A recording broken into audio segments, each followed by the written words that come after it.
नहीं नहीं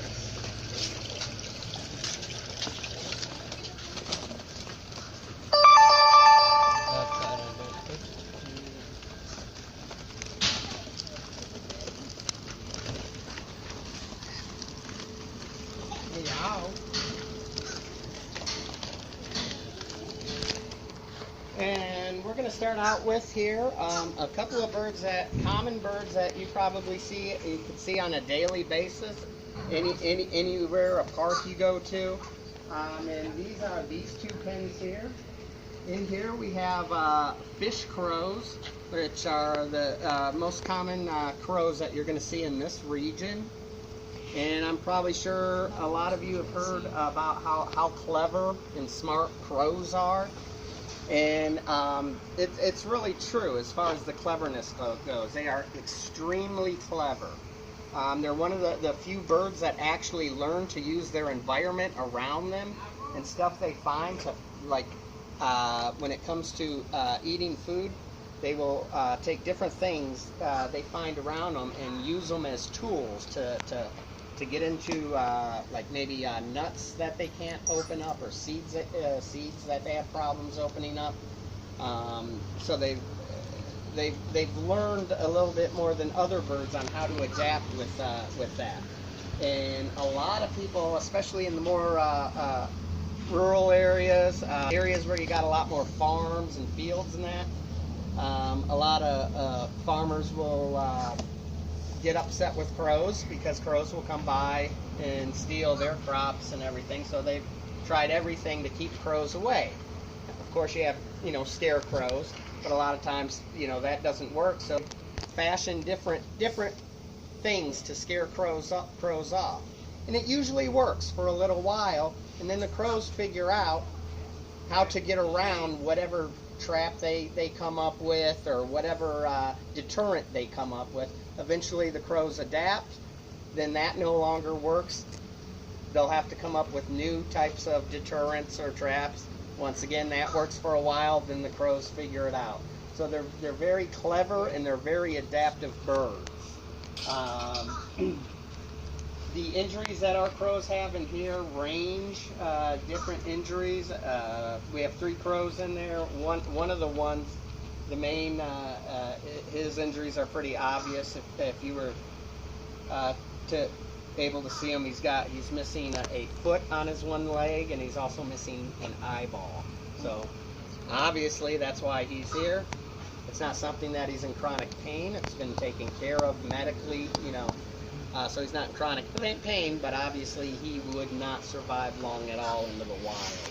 So he has to live out his life there. This pen here, blue jays, I'm sure you've seen these guys a lot.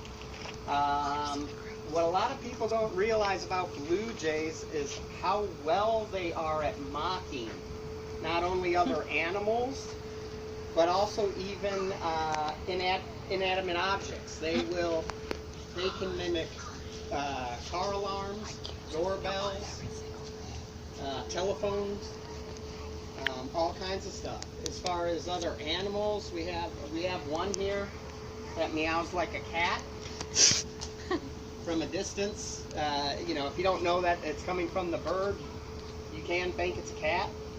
He's very well at it. Unfortunately, he only does it when he's in the mood.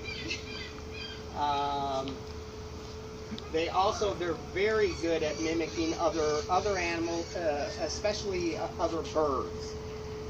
They will mimic the sounds of certain hawks, so other predator birds.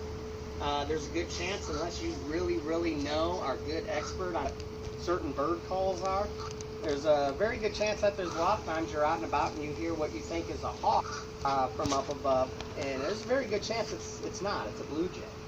So they're very good at that. And we'll move down this way. In here, you can come up closer if you want to look at the pens. You do not have to stay back, so you can come up closer. These guys here are eastern screech owls, just like Rufus, who Kayla just showed you in the gift shop. The eastern screech owls are one of the most prominent in this region. Outside of it's the eastern screech owls and the great horned owl, which is the most prominent in this region. The eastern screech owls are also the smallest in this region. The only other owl that you would find in the area that would be similar in size to a screech owl is what's called a burrowing owl. Look very, very similar to the screech owl. The difference is they have longer legs because they actually burrow in the ground. They do come in 3 different, what they call morphs. So, which is a gray morph, a brown morph, and a red morph. And basically, easiest way to determine that's basically the color of their feathers. Rufus in there that Kayla showed you is a red morph, which is actually a more rare of the 3 morphs. But outside of the coloring, there's no difference.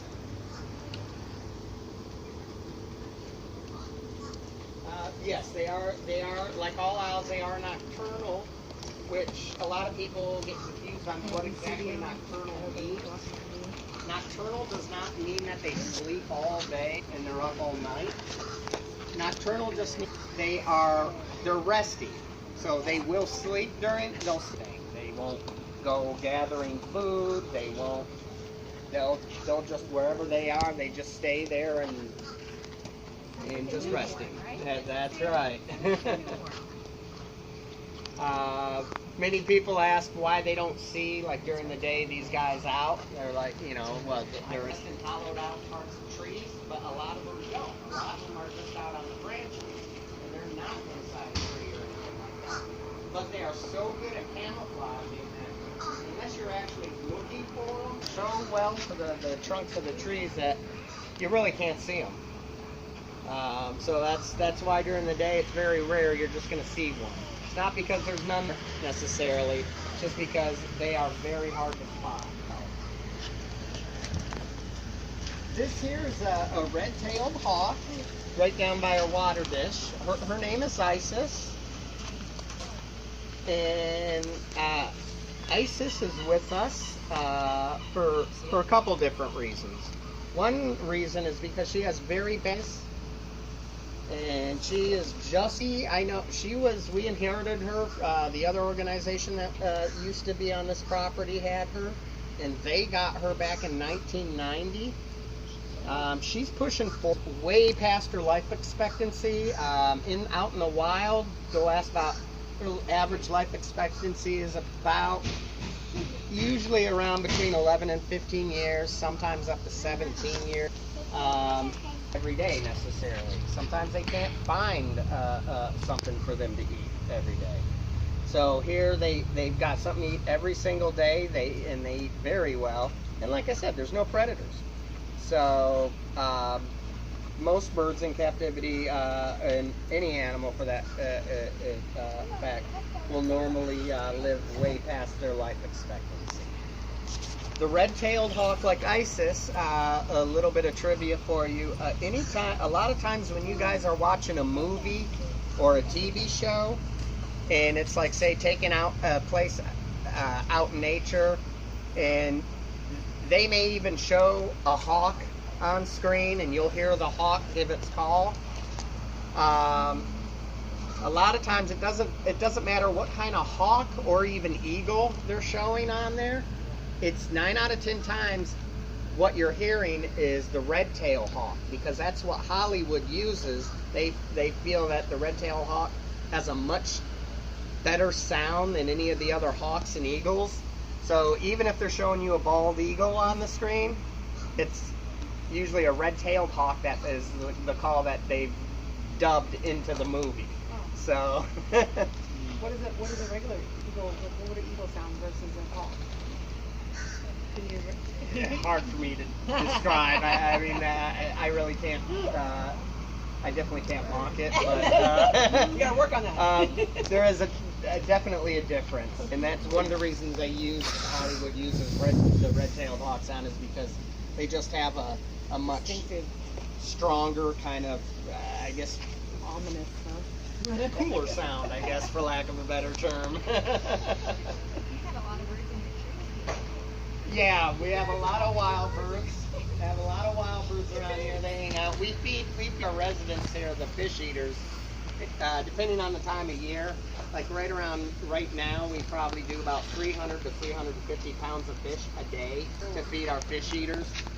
So we feed our hawks and our owls a variety. We'll switch it up anywhere from mice to rats to pheasants, chicks. So normal stuff that would eat out in the wild, we feed here.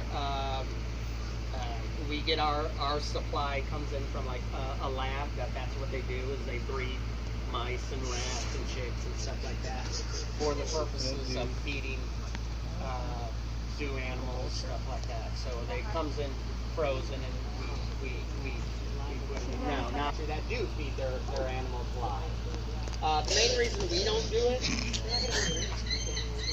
no, none of these are going to be released. These are all permanently disabled. And yeah, our type of plan to do that. And also since we do have a lot of, the approximately between 8 to 10 years old. So long life had an easy young one. Yes, you notice as most of his feathers are missing. He is actually, obviously, this isn't a wild macaw. This is a domesticated macaw, a pet bird. He was actually dropped off to us by someone who could not take care of him. They were kind of neglecting him for years. Been plucking at himself. Now, normally, if it was something they just started doing and plucked their feathers out, they would grow back. Unfortunately, he had been doing it for so long that he's got so much scar tissue on his front that outside of a couple of couple sporadic areas, his feathers will not grow back. So, he took the bird with her to the bar, and the bird would walk up and down the bar, and now they, ordered her that she has to keep it home. She can no longer bring it. Well, for any of those of you who have ever worked in that industry or know about that industry, you work long hours, this and that. For many years and was up all night, and then all of a sudden a change. He's used to being at nighttime out amongst a loud noise and this and that, and now he's alone. He got stressed. It's change. Birds are creatures of routine. They do not like change.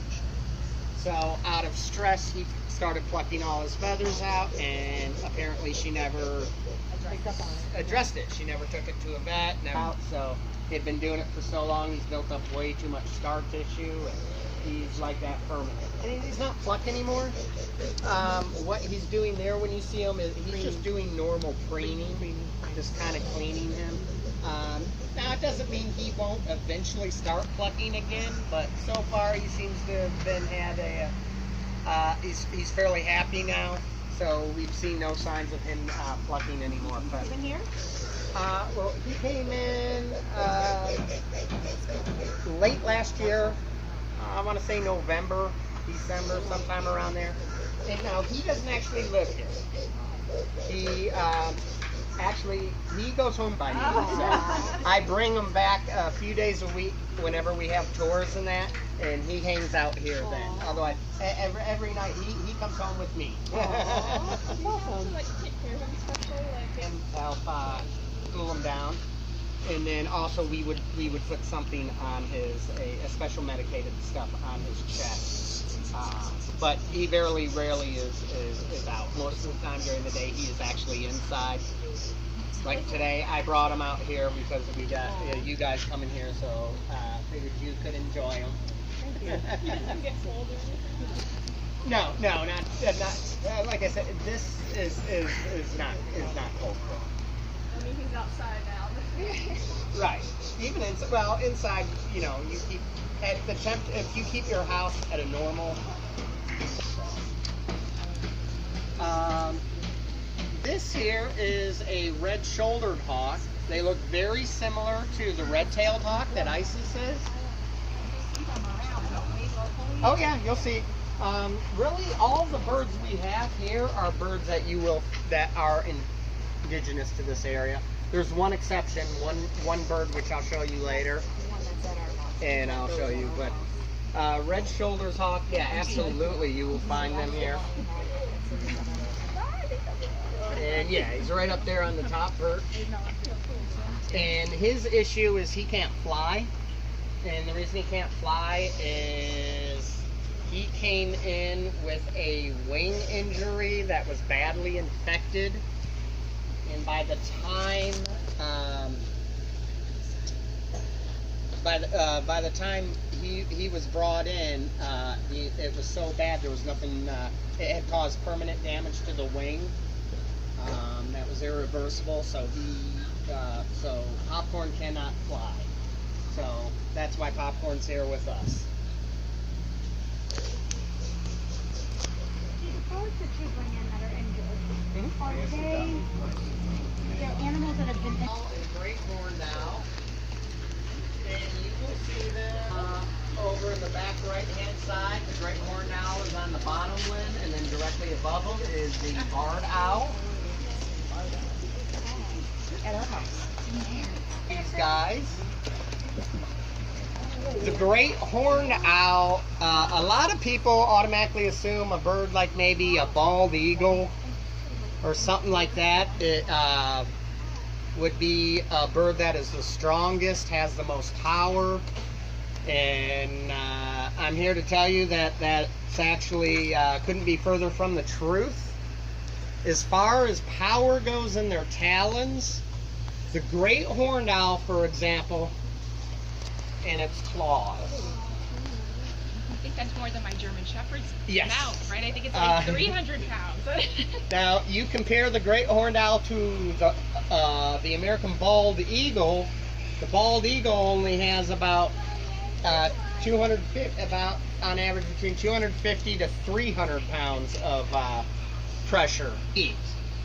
So usually what I tell people is, believe it or not, if you had your choice to be attacked by an eagle or a great horned owl, take the eagle.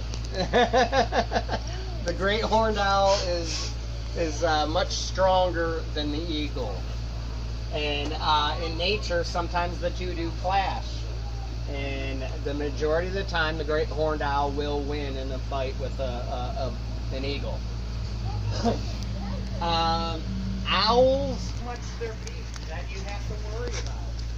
Their natural instinct when they want to attack something is not to go for them with their mouth, with their beak. They use their talons. Eagles, certain eagles and hawks, if they feel threatened, especially by human, like for example, if we have to handle a hawk or eagle, their natural instinct is if they feel cornered and threatened, they will fall on their back and roll on their back. Many people think that means they're scared and they're playing dead or they're injured. No, that means they're getting in the position to attack you, because what they will do is roll on their back. That gets their talons ready, and as soon as you come close to them, they are going to grab you. Certain raptors, ospreys, have a very unique system with their claws, where their claws kind of work. Their joints are like a ratcheting system. So the tighter they're squeezed, with each time their talon goes in tighter and tighter, it locks like a ratchet, which makes it almost impossible to force their talons. So like these guys, like a great horned owl got his talons in your arm, chances are you're going to have, at the very least, you're going to have tendon damage. Professional in Aspen, you do not want to. I never advise you to do it on your own. We've had in our neighborhood where little About the touching a bird, that does bring up another issue. How many of you have ever heard the term that you should never touch a baby bird? The parents will smell their scent, a human scent on them, and then reject the bird. It's completely an old wives' tale. It's true. First of all, Birds, most birds, I'm speaking in general, have a very poor sense of smell. It is the one sense out of all their senses that is not developed. There is a few exceptions. Turkey vultures is the one exception where they have a very keen sense of smell. But birds in general have a very poor, almost non-developed sense of smell. So if you were to touch the baby bird, not that I'm advising you to go around touching baby birds, however, if you were to touch a baby bird, first of all, the adult bird would have no idea that it's been touched by a human. And even if it did, it wouldn't care. It's not going to care. It's not going to reject the bird for that. So that is an old wives' tale.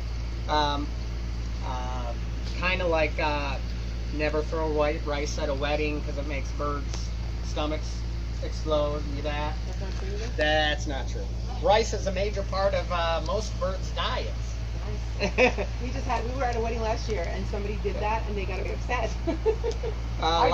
Depending on the type of human, rice does when introduced to moisture. So, several reasons. First of all, using that philosophy, birds wouldn't be exploding all over because of the bird seed they're eating before the rice. Second of all,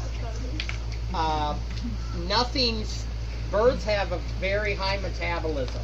Nothing stays in their system long enough for that process to take place, and it breaks down. It breaks down as soon as it gets through their system, and it goes right out. Oh yeah, so that's an old wives' tale too. So feel more than welcome to throw rice at weddings. You're not doing any harm to the birds. If anything, you're making birds happy because now they have rice to eat.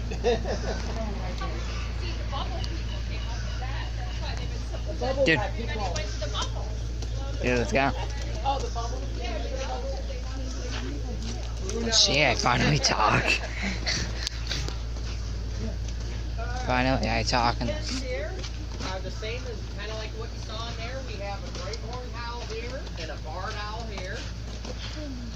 Yeah, the barred owl there is Stanley. Great horned owl here is Grace. Hello, Grace.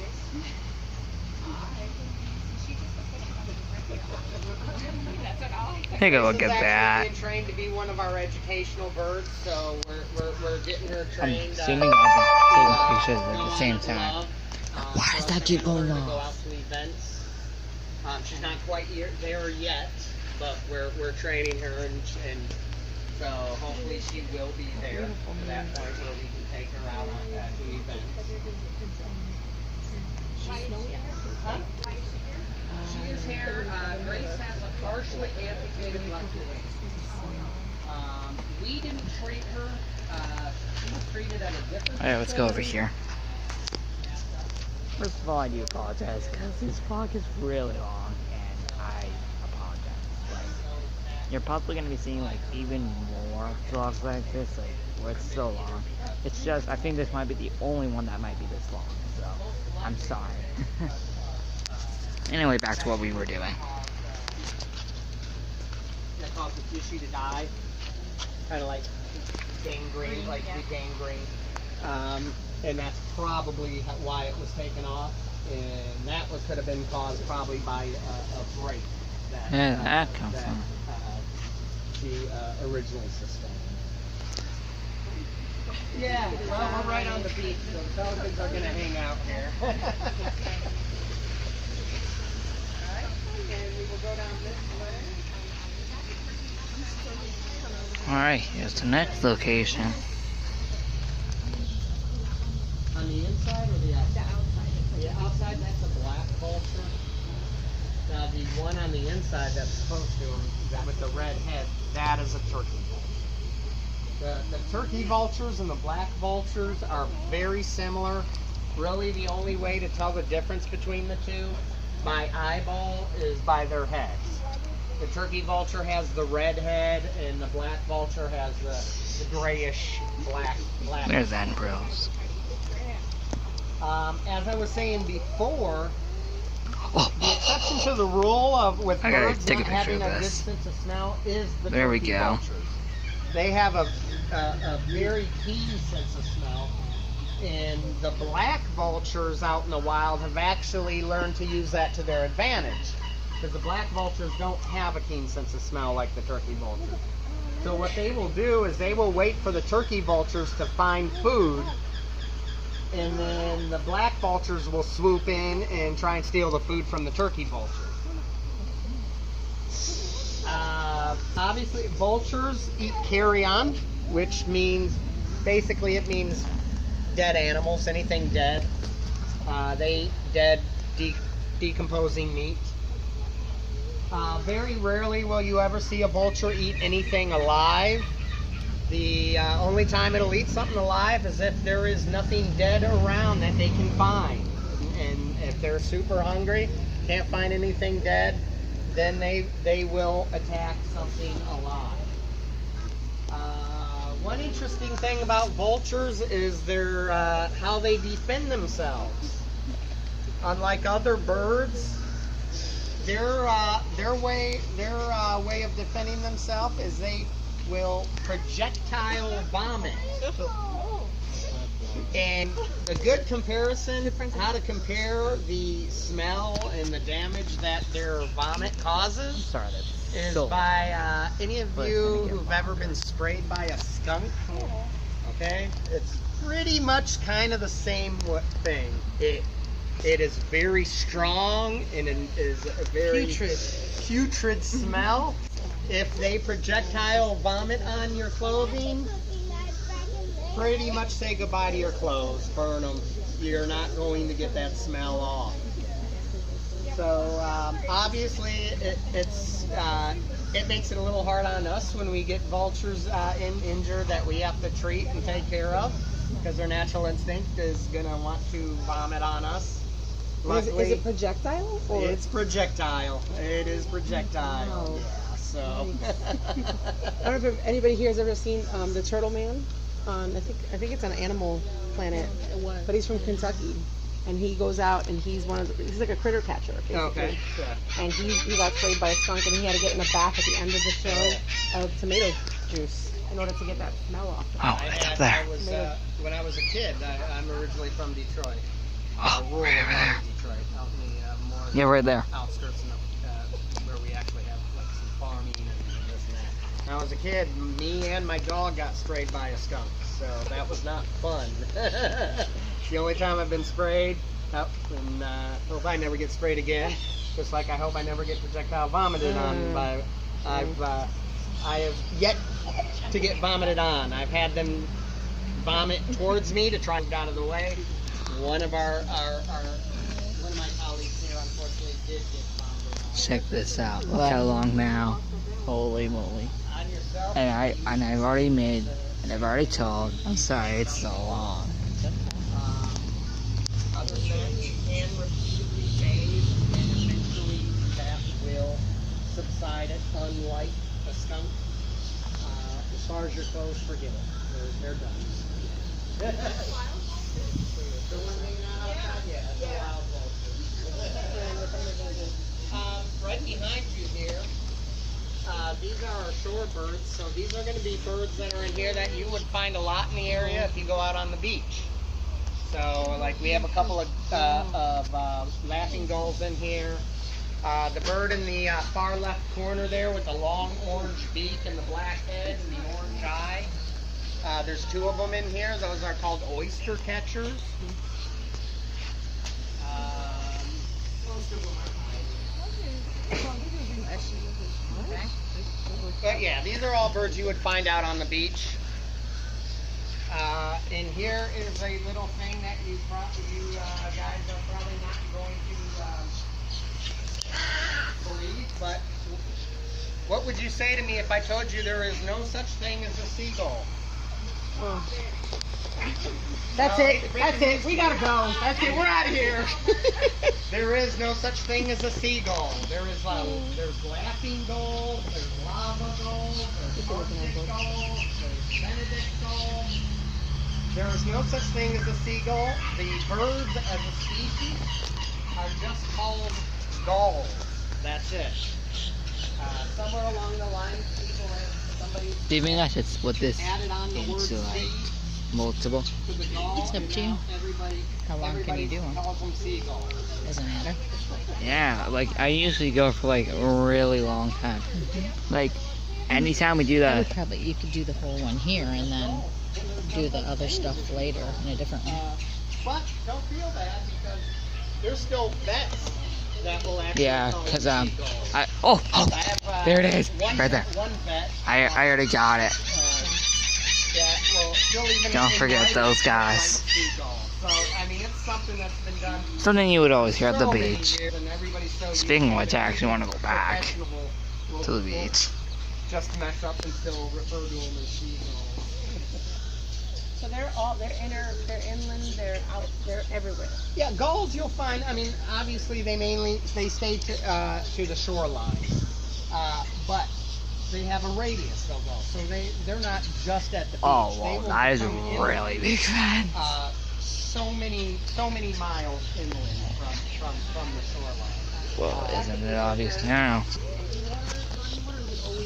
No, it's shoreline. They are seabirds, so they're gonna stay to the shores of seawater, but they'll travel. Keep in mind the rest of the entire thing we're here. Well, this vlog right here that you're seeing is just for the tour. The other two things we're gonna do today will be in a separate vlog, because I don't want this going forever, and you guys will probably get bored. So, yeah. Keep in mind, the other two things that we're gonna be doing today is gonna be in a separate vlog. But this one that you're seeing right here is just for what you're seeing.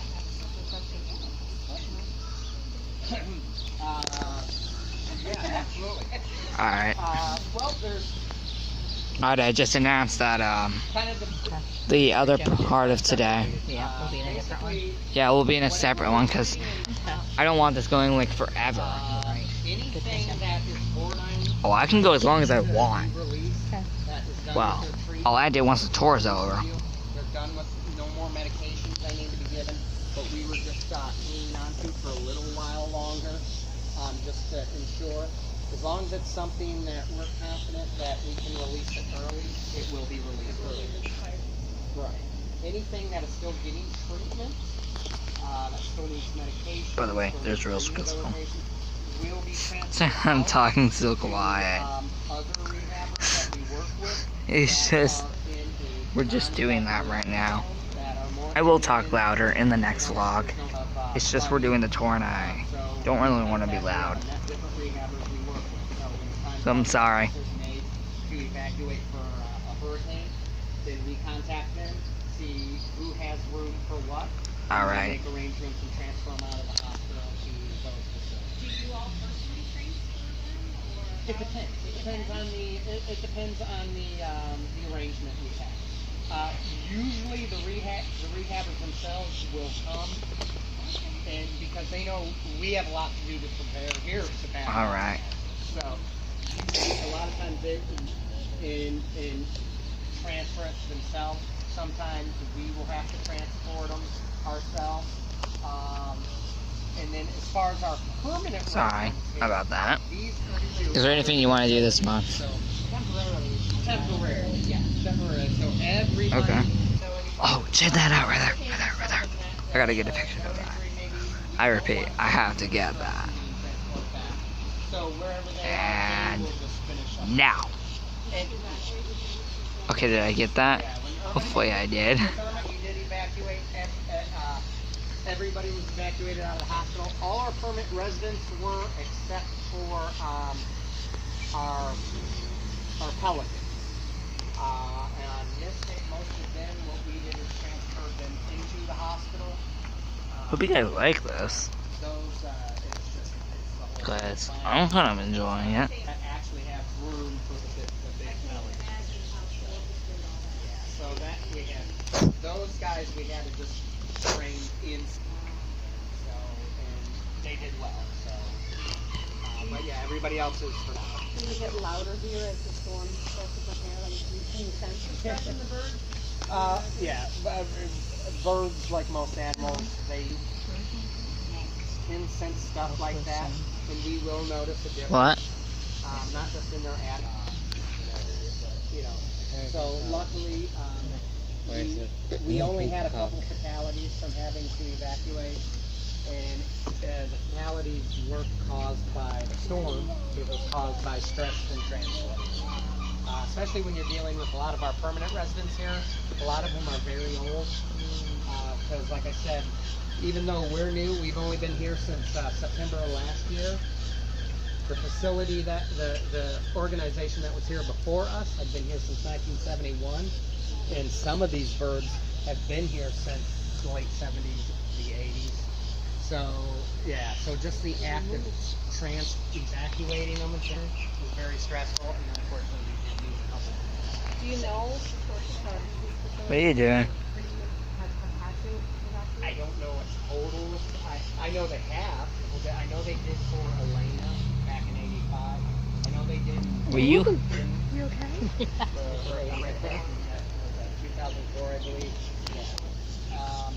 But as far Wait, as what did you? I don't have a lot of. We Not don't have a really. lot of records. From the Real. previous organization, you know. Okay. That organization still actually exists. They're just. Yes, guys, I do apologize for a very long vlog.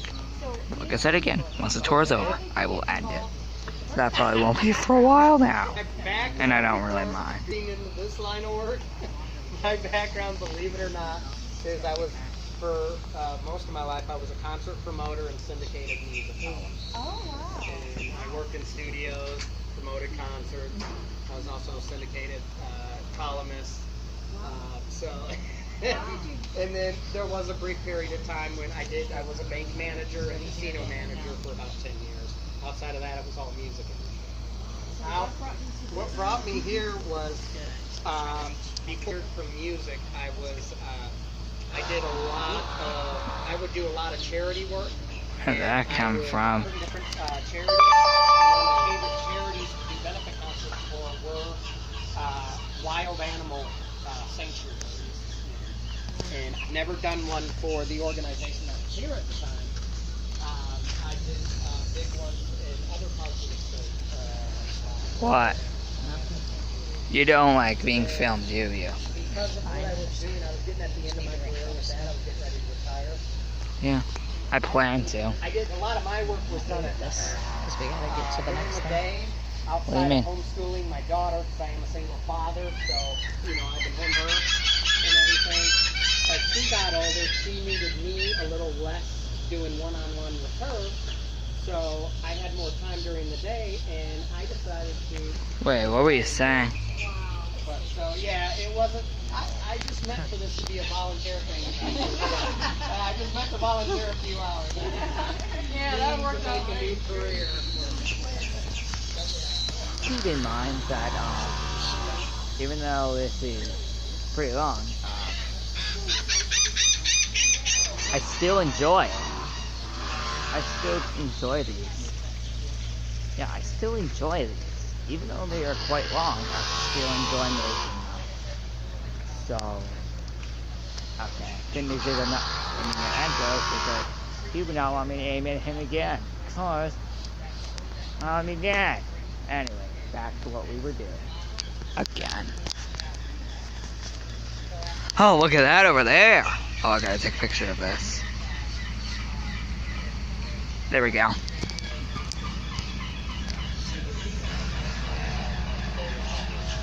So, then we will reach out to others in the I love catching these. and believe me, most of that is very critical care in the hospital. I don't even know where those guys are. They're there. They're on top of that thing, on the ground. They're everywhere. Wait, what? Where, like over there? Sitting on top of that enclosure. Oh, yeah. Finally, we move. Right? At least our dogs are quiet in Right? At least we have quiet animals. Can you imagine birds squawking? Okay, first over here, this is Donald. He is a Chinese golden pheasant. Unlike all the other birds that we have here, there's two things different about Donald as opposed to all the other birds we have here. One is obvious, he is not native to this region. Took a picture like Actually, always. he's not native to this hemisphere. Chinese golden pheasants are actually indigenous to the western part of China. Also, how he got here is because there was a period of time where it was kind of the thing where people would smuggle these guys over here from Asia and keep them as pets, backyard pets, which is probably... It was like in the 70s. Yeah, a small break. So we treated, he splinted his leg, we treated it, healed his leg. He actually has no permanent injury. There's nothing wrong with him. Actually, I should probably also take a picture of this. This looks really nice. And here we go. Hopefully all the photos I'm taking right now is all in my storage. Like I said, unlike all the other birds here, he is not only not native to this area, but he's also does not have a permanent disability. So you can't, there's no such, you guys never release the recording powder where they belong, where they're indigenous to? Well, there's a couple that there's actually two things. Even if you work with another organization to get him back to China and release him, he's still a non-releasable bird because he's been domesticated. Okay. So either way, because he's been domesticated, he would not be able to be released out into the wild because he wouldn't survive. Right. Because that's not part of that, he's not used to that. Right. Yeah. Now, if he hadn't been domesticated, then yes, we could coordinate with other organizations to get him back to China and to have him released. But no, if we were to take him even back to his homeland and release him, he wouldn't survive. The weather is different, everything. And not just that, he's not used. Check out this. This is coming up next. So he would not know how to survive out there, and he would get a predator would take care of him. And it's being showcased next. Yeah, next. Which I didn't know. Oh, I'm sure the You guys got that. multiple offers throughout. This vlog will be ending soon, so don't worry Oh yeah. about that. I'm sorry. Again, it's so long. But I do promise to not make a vlog this long ever again. It's just, I'm making these all separate videos. Don't worry. Well, don't worry. I don't know what's up with and goes right over there. I don't know. The owners of this property, Wherever the last one is. family going back generations have a long history in Wait. Over here is. Yep. Blocked off. Well, technically it looks like a path, but I don't know. the front land, so I can only imagine how many millions it would be.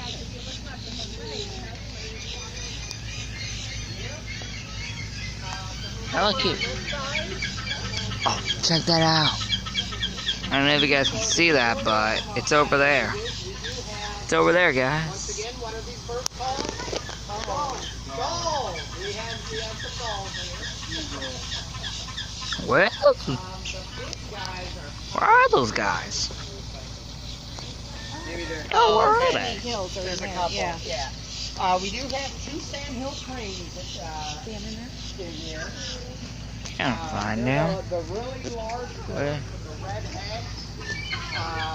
One of them is in here because he is missing 3/4 of his lower mandible, which is the lower beak. So we actually had to build a special feeding contraption for him back here that allows him to be able to eat on his own. Otherwise, it would be very hard for Hi. him to eat out in the wild. Check Now, this out. mandibles will grow back to a certain extent on birds. Check that out. Unfortunately, he is missing But I will so be much of ending it his that soon. There's also tissue damage. Hopefully. We'll grow back So I can slightly, get but it started will on the not next grow all one. the way, so Oh, and hence the because of reason why this, he will be 40%. living with us. Sandhill cranes, for those of you, if you've ever heard a sandhill crane give their call, it is extremely loud, and it almost sounds prehistoric, almost like something you'd see from a Jurassic or something. It's very, very, very prehistoric sounding. If you had no audio interference, if you're out like in a very rural area, no traffic going by, no major noise around, you could actually, the sandhill crane's sound, their call, could actually be heard up to 2 miles away. So it is extremely loud. When they do make when they make their call in here, I mean it resonates throughout the whole sanctuary. It is loud. Why do they not, you know, like when you come upon most birds, they up and take off. Sandhill cranes do not. And it's not just sandhill cranes, there's many birds. You can go out here to the beach and there's several different types of species of birds that won't get away from you. The reason for that depends on the species of bird. Okay. And it could be many different reasons. First of all, a lot of the birds have gotten used to humans. So it's just like a lot of birds that normally wouldn't be nesting around in suburban areas, in neighborhoods, or even downtown city areas. Right there they go. Do now because they've gotten accustomed to it and have adapted to it. Okay. Well, in many birds' cases, it's the same way. They have adapted so much to humans that they're not so much afraid of them anymore. Okay. They're still cautious, but they're not. They're used to having a human around, and they're not gonna until they feel that immediate threat. They're not gonna. Oh yeah. Oh. Another reason could be Oh. because they can't. God, I'll I don't know show if you you guys a little can bit see later, I'm that, gonna show you but cormorant. there they are right there. Oh, Many people no! that'll see the cormorant, I missed They'll it. call us up and say, "We got this bird's injured." I'm walking right up to it. I missed it. It won't take off. Well, that's probably because the cormorant just came in from out of the water, and it can't because if its wings are Come still on, wet, where is it cannot it? fly. Okay. Not all birds, some birds. Cormorant being one of them. They don't. Oh, now they're have not oil there. like other birds do that actually. Oh, I keep the missed water it. off them. So they actually physically have to stand out in the sun. You'll see them with their wings spread, And dry they out. have to wait until their wings are dried. They can't take off. Come on. You know, One of them has to be many different here. reasons. Like out on the beaches, especially if you go on the docks areas, like say John's Path, pelicans out there. They're not only used to humans, but they've gotten so accustomed to being fed by humans that that's another reason. Yeah, why would you leave when So- you're being fed? I'm gonna leave it here until the next one comes. The carts will pull right up to them. The Oh, golf yeah. carts, I'm like, are you guys crazy? You try to drive through the subdivisions and they're just walking, and I'm like, I always see them as "No." like, this is my place. Yeah. You wait till I'm done crossing the street. And that's another thing too, because it also gives false security to humans too. Are they back A yet? lot of people will think that. No, they're not back yet. Come on. But at any given time, that bird could decide that you're a little too close and get you. And I know, I've been cutting out a lot of the tour. any herons, I mean, I've been cutting out forever. Like, I've been showcasing every single part, and I think it's amazing how I do that, but... and to give you a Wait, little bit of is that it right there? force they have. Look down there, guys. You've all seen those 5-gallon like painter's buckets you can get from like Home Depot and stuff. There it is. Oh, I gotta take a picture of this before it goes. 5-gallon. Nice. I've been scared in the chest by one.